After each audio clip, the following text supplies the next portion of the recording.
Assalamualaikum warahmatullahi wabarakatuh. Perkenalkan, nama saya Nurul Fathiyah.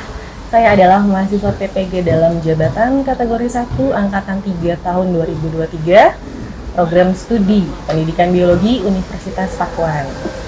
Hari ini, Selasa tanggal 5 Maret 2024, saya akan melakukan praktik pembelajaran di unit kerja saya, SMA Bina Insani Bogor, dengan menerapkan model pembelajaran inovatif problem based learning pada materi perubahan lingkungan. Selamat menyaksikan. Oke, Assalamualaikum warahmatullahi wabarakatuh. Waalaikumsalam warahmatullahi wabarakatuh. Bagaimana kabarnya hari ini? Alhamdulillah, sehat semua ya? Baik semua ya? Oke, musim masih tidak bagus, jadi tetap jaga kesehatannya. Oke, karena sekarang ada salah satu guru kita yang ternyata dirawat di rumah sakit karena terkena demam berdarah. Gitu. Jadi musim demam berdarah itu sudah ada lagi nih sekarang, gitu ya. Jadi tetap jaga kesehatan, jaga kebersihan, gitu ya.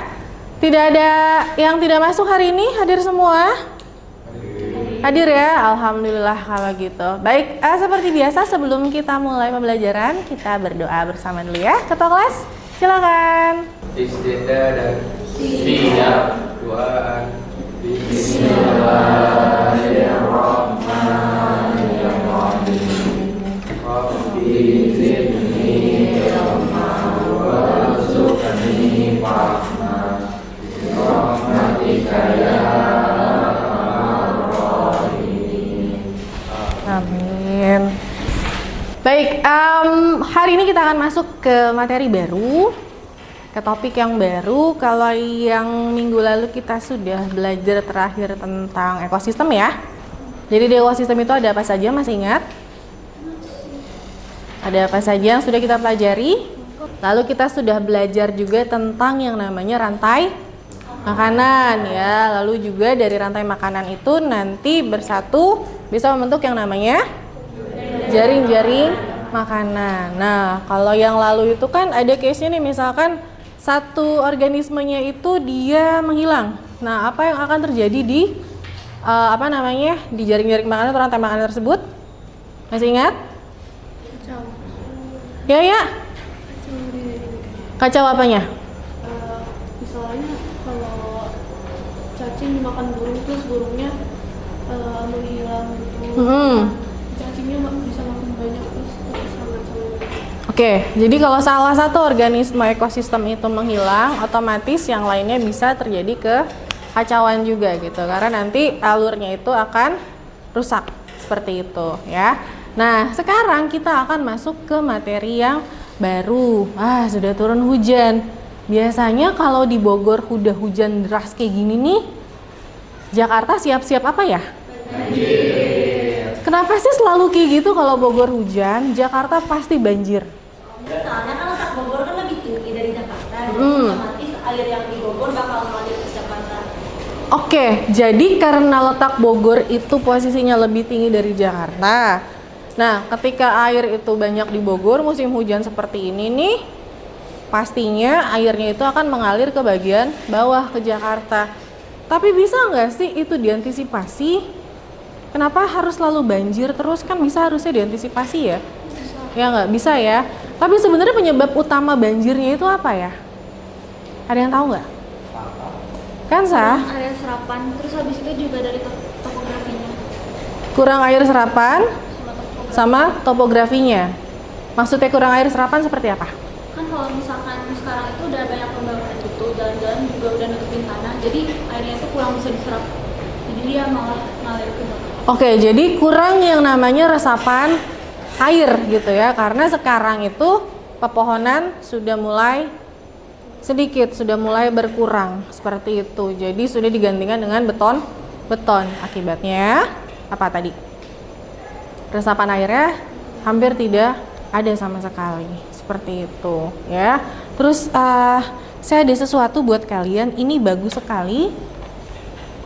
Kita tonton, nanti kita lihat apa sih yang terjadi sebenarnya di bumi. Oke.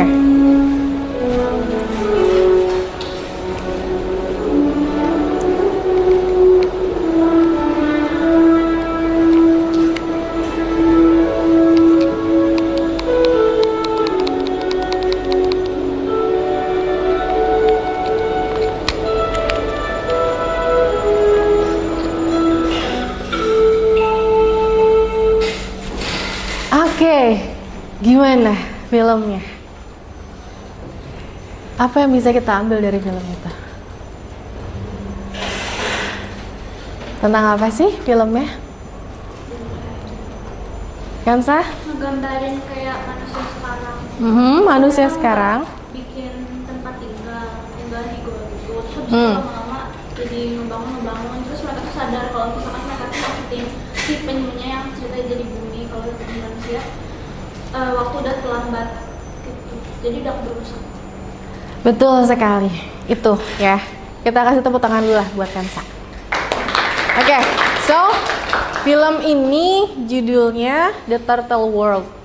Jadi penyu itu diibaratkan sebagai bumi gitu. Sementara di dalamnya itu ada banyak monyet-monyet yang diibaratkan sebagai manusia gitu ya. Sifat manusia itu tidak pernah puas ya. Kalau ada pepatah rumput tetangga lebih hijau kan tadi ya. Jadi suka air itu. Oh, tetangganya bangun kayak gini nih. Gue nggak mau kalah, gitu kan? Harus lebih baik dari yang lainnya. Ya, Mar. Kenapa? Jadinya persaingan ya. Ada persaingan, betul, gitu. Ada persaingan di antara sesama spesiesnya, seperti itu. Dan tanpa disadari ternyata kondisi tempat tinggal mereka, kondisi dunia yang mereka tempati itu sudah rusak, seperti itu. Sama nggak sama kayak kondisi real sebenarnya? Sama ya, sama persis seperti itu. So, hari ini yang akan kita bahas adalah tentang perubahan lingkungan, gitu ya. Jadi, untuk hari ini kita akan bahas mengenai perubahan lingkungan. Jadi, apa saja yang sudah terjadi di lingkungan sekitar kita. Seperti itu, oke? Nah, apa yang akan kita bahas atau apa yang akan kita lakukan?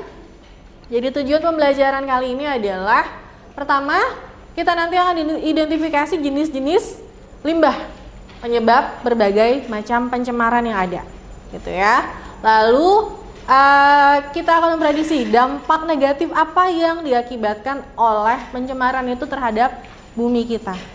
Dan yang terakhir, kira-kira ada nggak ya gagasan-gagasan dari kita itu yang bisa untuk menyelamatkan bumi dari pencemaran, seperti itu ya. Jadi ini adalah yang akan kita bahas di hari ini, seperti itu. Sebelum kita lanjut ke apa yang akan kita bahas, kita bertes dulu seperti biasa. Oke ya, kita bertes dulu. Seperti biasa ada di quizzes 256430.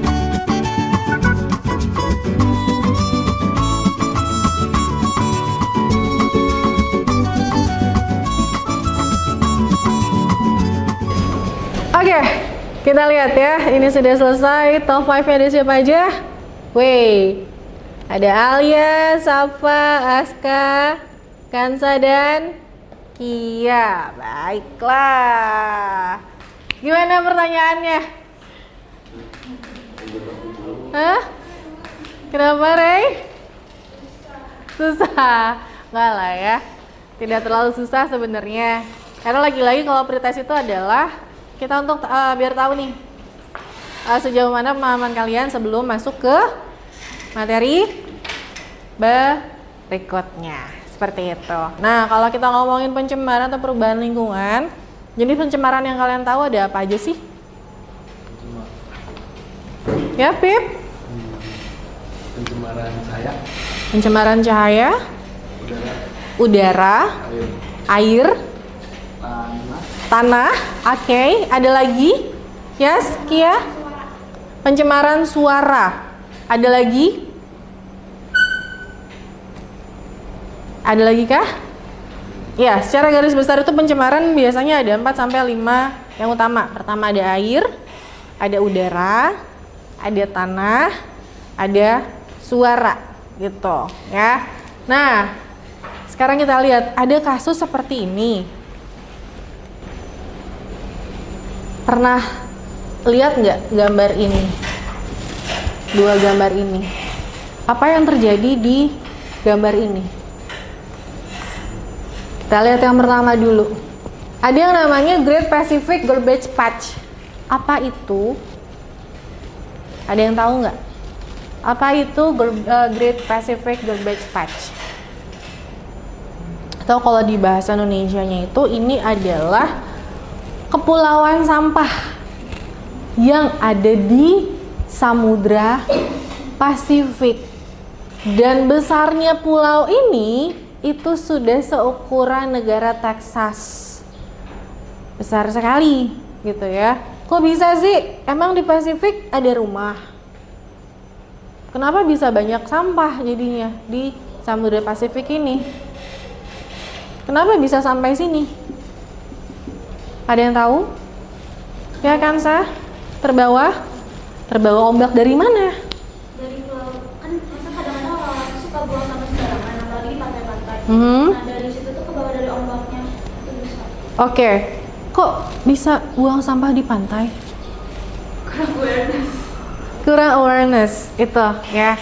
Jadi memang banyak dari kita pun itu masih sering tanpa kita sadari atau kita sadari membuang sampah tidak pada tempatnya gitu. Kalau kita lihat kolong bangku, coba deh kolong meja, pasti ada deh sampah-sampah kertas, sampah-sampah tisu atau plastik bekas makanan, pasti ada gitu ya. Kenapa? Karena kita sendiri pun kadang masih kurang aware sama kebersihan sekitar.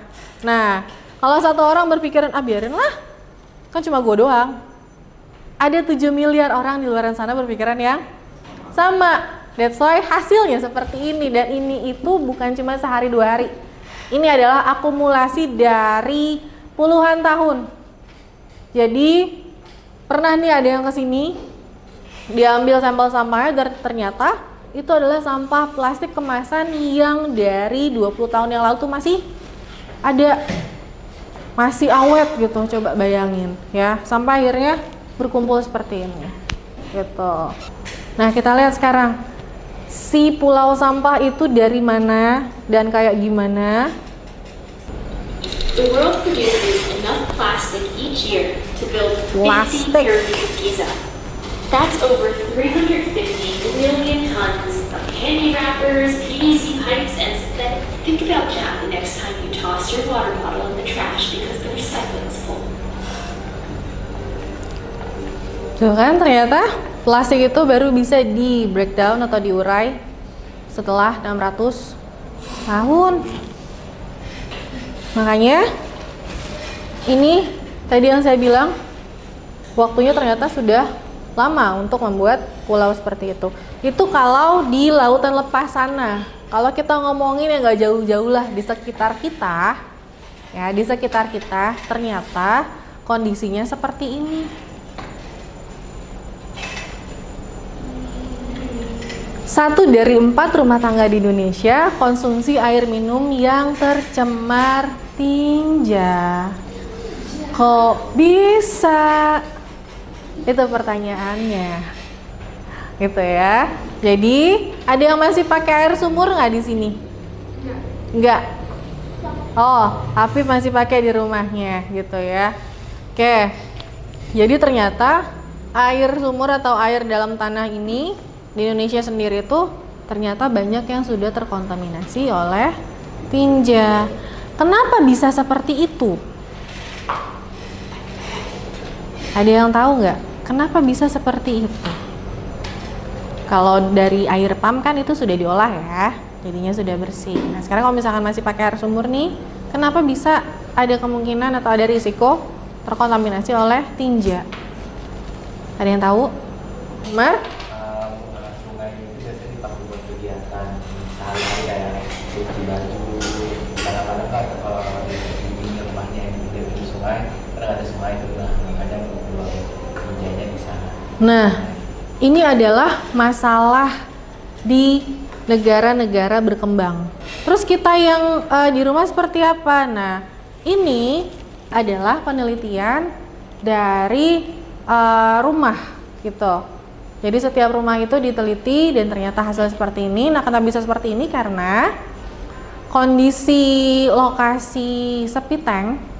Tahu septic tank? Nah itu dengan sumber airnya itu tidak terlalu jauh, berdekatan.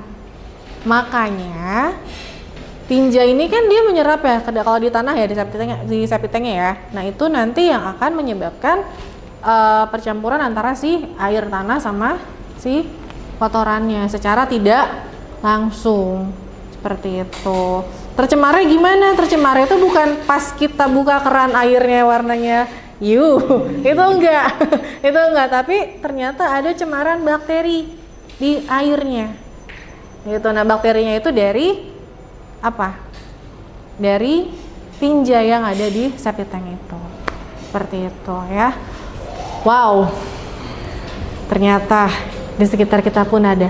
So gimana caranya biar kita bisa menyelamatkan bumi kita ini, gitu ya. Nah ini nanti yang akan kita diskusikan gitu. So nanti kita akan buat 4 grup ya.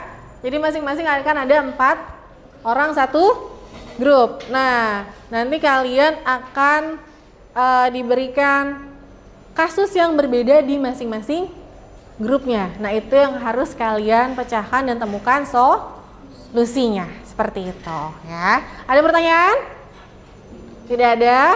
Baik, di sini sudah ada namanya dan kita coba.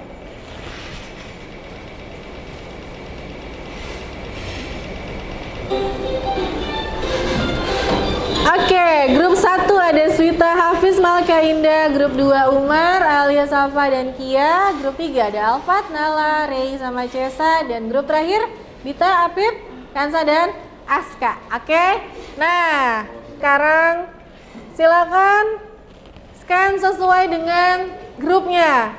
Jangan sampai tertukar. Grup 1, grup 2, grup 3, dan grup 4. Oke, jangan sampai tertukar. Sudah? Baik, kalau sudah silakan berkumpul di grupnya dan silakan diskusi. Berapa lama yang enak?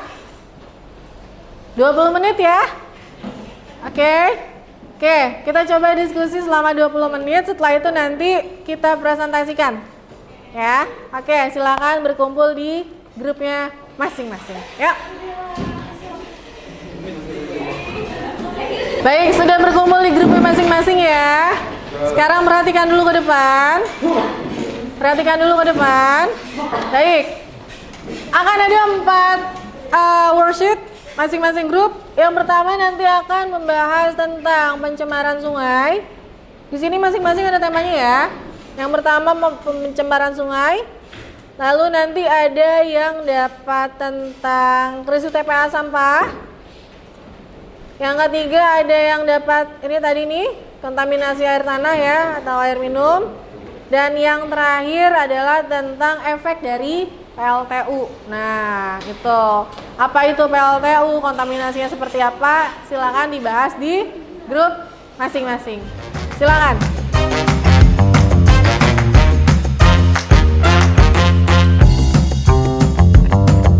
Buka dari laptop, jadi nanti diisinya di laptopnya.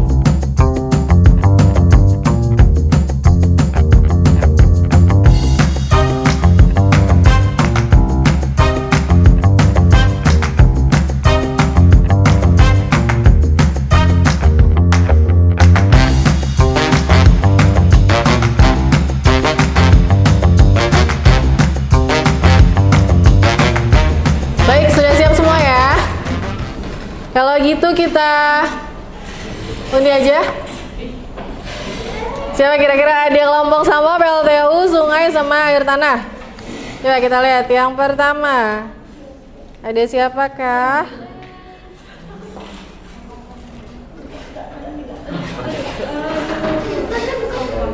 Oke, kelompok sampah pertama.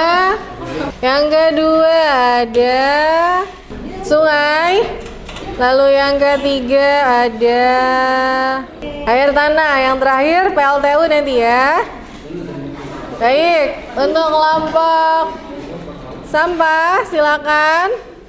Assalamualaikum warahmatullahi wabarakatuh. Waalaikumsalam warahmatullahi wabarakatuh. Jadi kami dari kelompok krisis TPA sampah, maksudnya kita menganalisis ini, yaitu dengan anggota saya sendiri, Zaskia. Saya Muhammad Umar Isa. Saya Savana. Dan saya Alia. Oke, sekarang kita lanjut ke apa aja sih dampak dari krisis tempat pembuangan akhir sampah ini. Nah, untuk dampak dari krisis pembuangan sampah ini sendiri, dari lingkungannya itu, yang pertama, pastinya timbunan sampah itu yang ilegal semakin meningkat seperti di pinggir jalan, di bawah jembatan, atau di tempat-tempat lahan kosong yang biasa kita temui. Nah, selain itu, karena sampah makin kesini itu kan makin bertambah, tetapi pengelolaan TPA itu tidak dilakukan dengan baik, sehingga banyak TPA yang seharusnya sudah kelebihan kapasitas, tetapi karena tidak ditanggulangi secara cepat, sehingga menyebabkan banyak sekali dampak-dampak negatif ke masyarakat dan lingkungannya. Sekarang kita masuk ke pengelolaan limbah yang bisa ditingkatkan. Jadi kita nggak hanya fokus ke pembuangan akhir. Nah, semuanya pasti dimulai dari langkah awal. Kayak misalkan dari kita sendiri itu mengurangi penggunaan plastik yang hanya sekali pakai. Jadi misalkan kalian pengen ke Indomaret, jangan minta ke mbaknya, mbak mau plastik gitu. Bawa tas sendiri yang bisa digunakan berkali-kali. Terus membuang sampah pada tempatnya dan mengolah sampah secara terpisah. Kayak misalkan di jalan-jalan kan kadang suka ada tempat sampah yang 3 macam itu loh guys, atau 2 macam.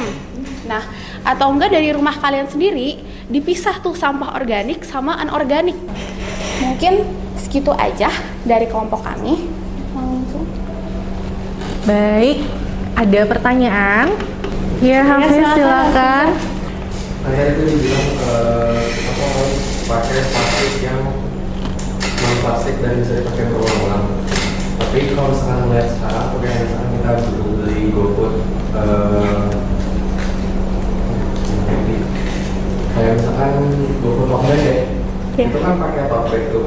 Ya, kita tuh nggak pasti kena biaya lagi untuk beli tote bagnya, tapi banyak orang yang setelah pakai tote bag itu tuh malah dibawa ke tempat lain. Itu gimana cara ngatasin?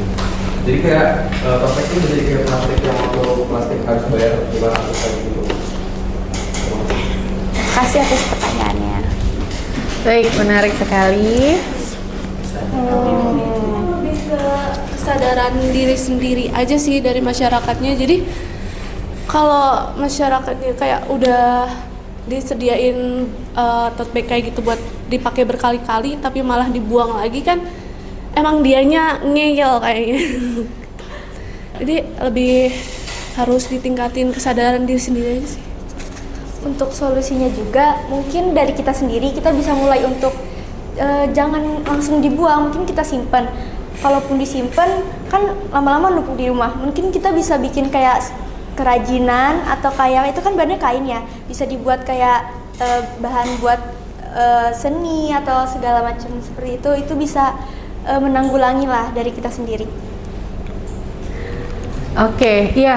Jadi betul tadi pertanyaan Hafiz itu menarik sekali. Kenapa? Karena tanpa kita sadari, ini bener loh. Kalian setiap beli makanan ya dari online food itu sekarang kan pakai tote bag, gitu kan ya, pakai apa namanya eco bag gitu.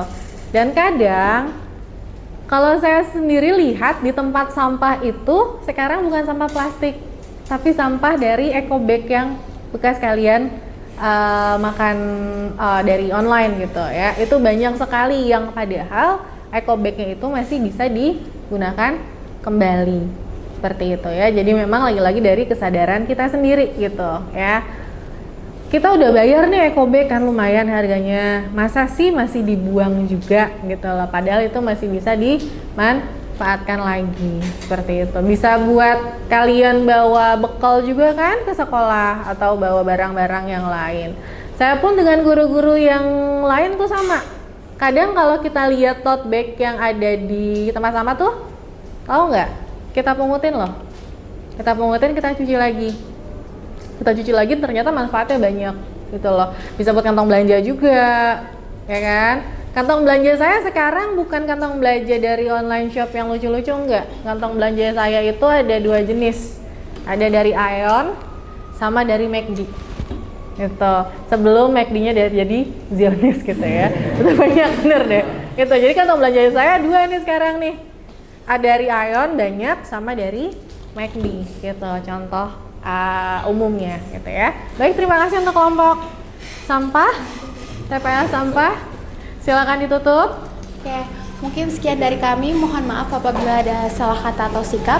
Wassalamualaikum warahmatullahi wabarakatuh. Waalaikumsalam warahmatullahi wabarakatuh. Baik, selanjutnya kelompok siapa tadi? Assalamualaikum warahmatullahi wabarakatuh.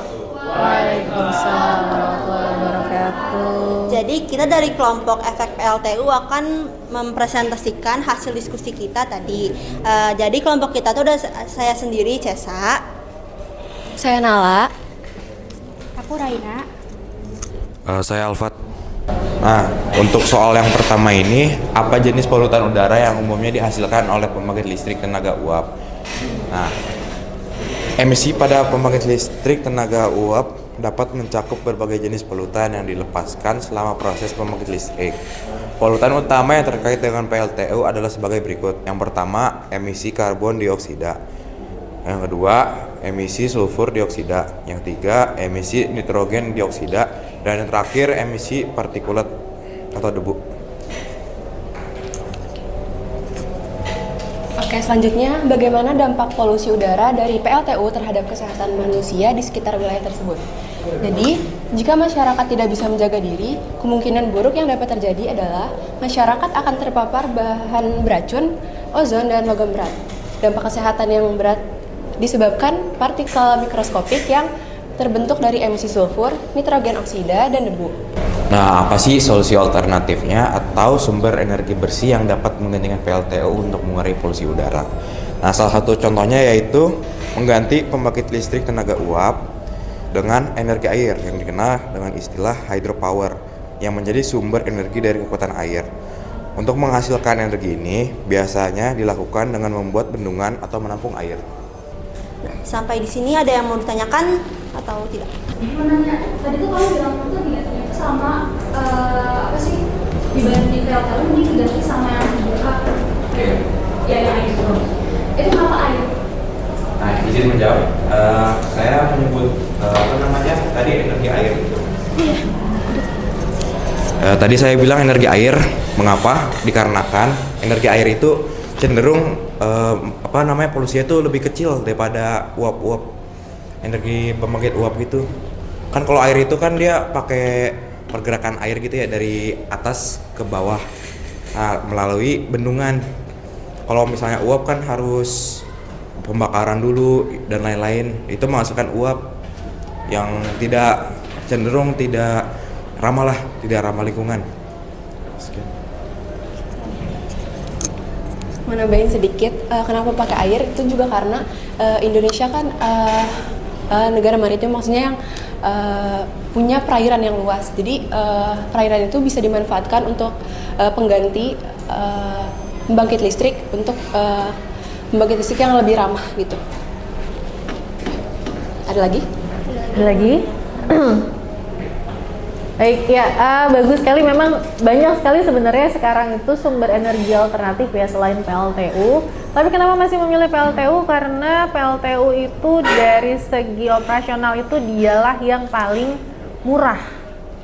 Gitu. PLTU itu adalah dialah yang paling murah dari segi operasionalnya. Tapi memang dampaknya apa? Emisinya itu luar biasa. Gitu ya. Bahkan kalau misalkan di artikel itu kalau tidak salah ada videonya juga ya, itu cerita orang yang tinggal di sekitar PLTU itu ternyata banyak keluarganya meninggal karena infeksi paru-paru ya. Nah itu efek dari mana? Ternyata efek dari debu-debu halus akibat pembakaran batu bara gitu. Nah itu yang berbahayanya gitu ya. Sekarang energi alternatif dapat dari mana aja? Banyak. Contohnya yang paling gampang itu adalah dari tenaga surya. Nah itu kan banyak sekarang ya. Jadi kalau misalkan ada yang pakai solar panel itu di rumah-rumah sudah mulai banyak juga sekarang, itu jadi energi alternatif. Atau dari tenaga angin.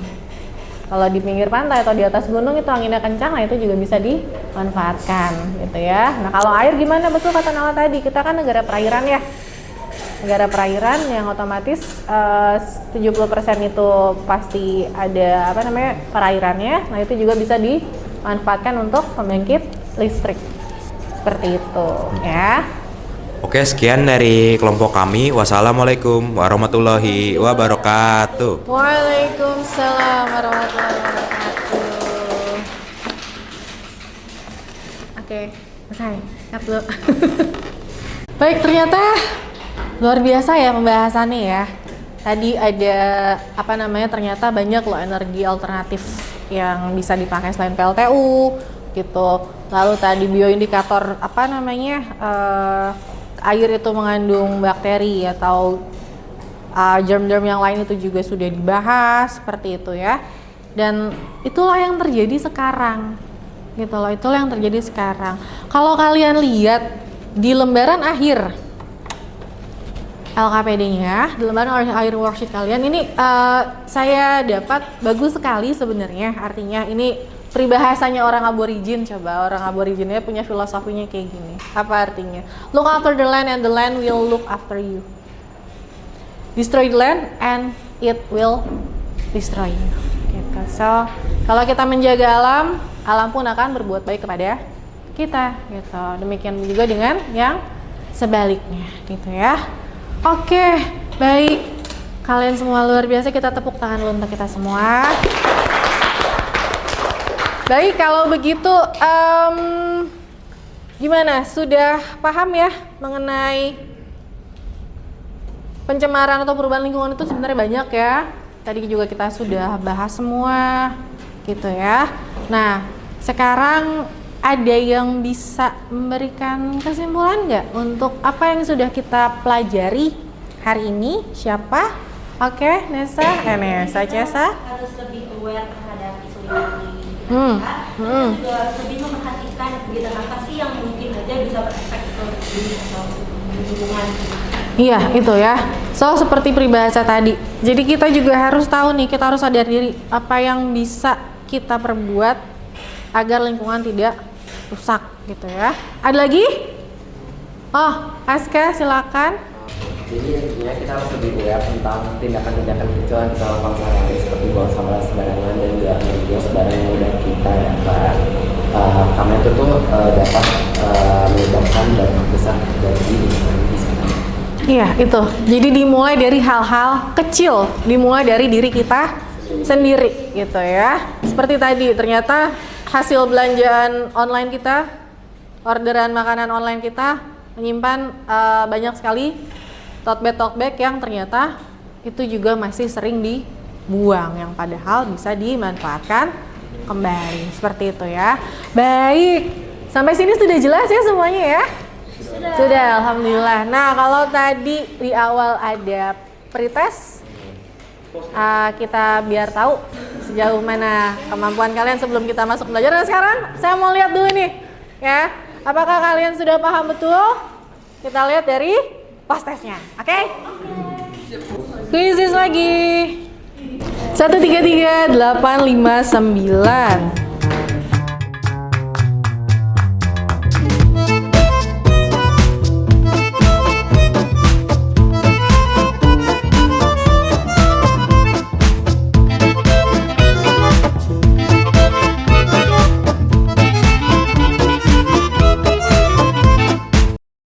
Sekarang ada Cesa, Bita, Indah, Nalai, dan Kansa top 5-nya.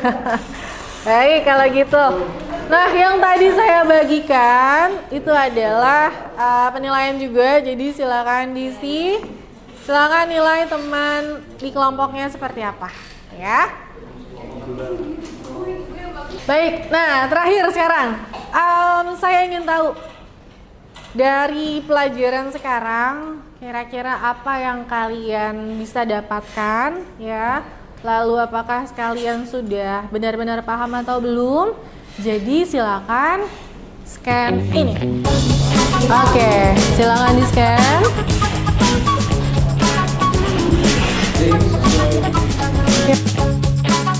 Baik, sudah diisi semua ya. tadi refleksinya ya. Oke, kalau gitu kita cukupkan pembelajaran hari ini dengan ucapan hamdalah. Alhamdulillahirrahmanirrahim. Baik, lagi-lagi saya ingatkan, jaga kesehatan, cuaca sedang tidak bagus, dan jaga kebersihan. Dan ingat, kebersihan itu dimulai dari diri kita sendiri. Seperti itu ya. Dan selalu biasakan untuk membuang sampah pada tempatnya. Oke ya sudah. Untuk minggu depan kita lanjut ke penanggulangan. Jadi sepertinya nanti kita akan buat sesuatu. Mungkin produk daur ulang atau apa itu. Nah nanti kita lihat minggu depan ya. Oke. Thank you for today. See you next week. Assalamualaikum warahmatullahi wabarakatuh. Waalaikumsalam warahmatullahi wabarakatuh.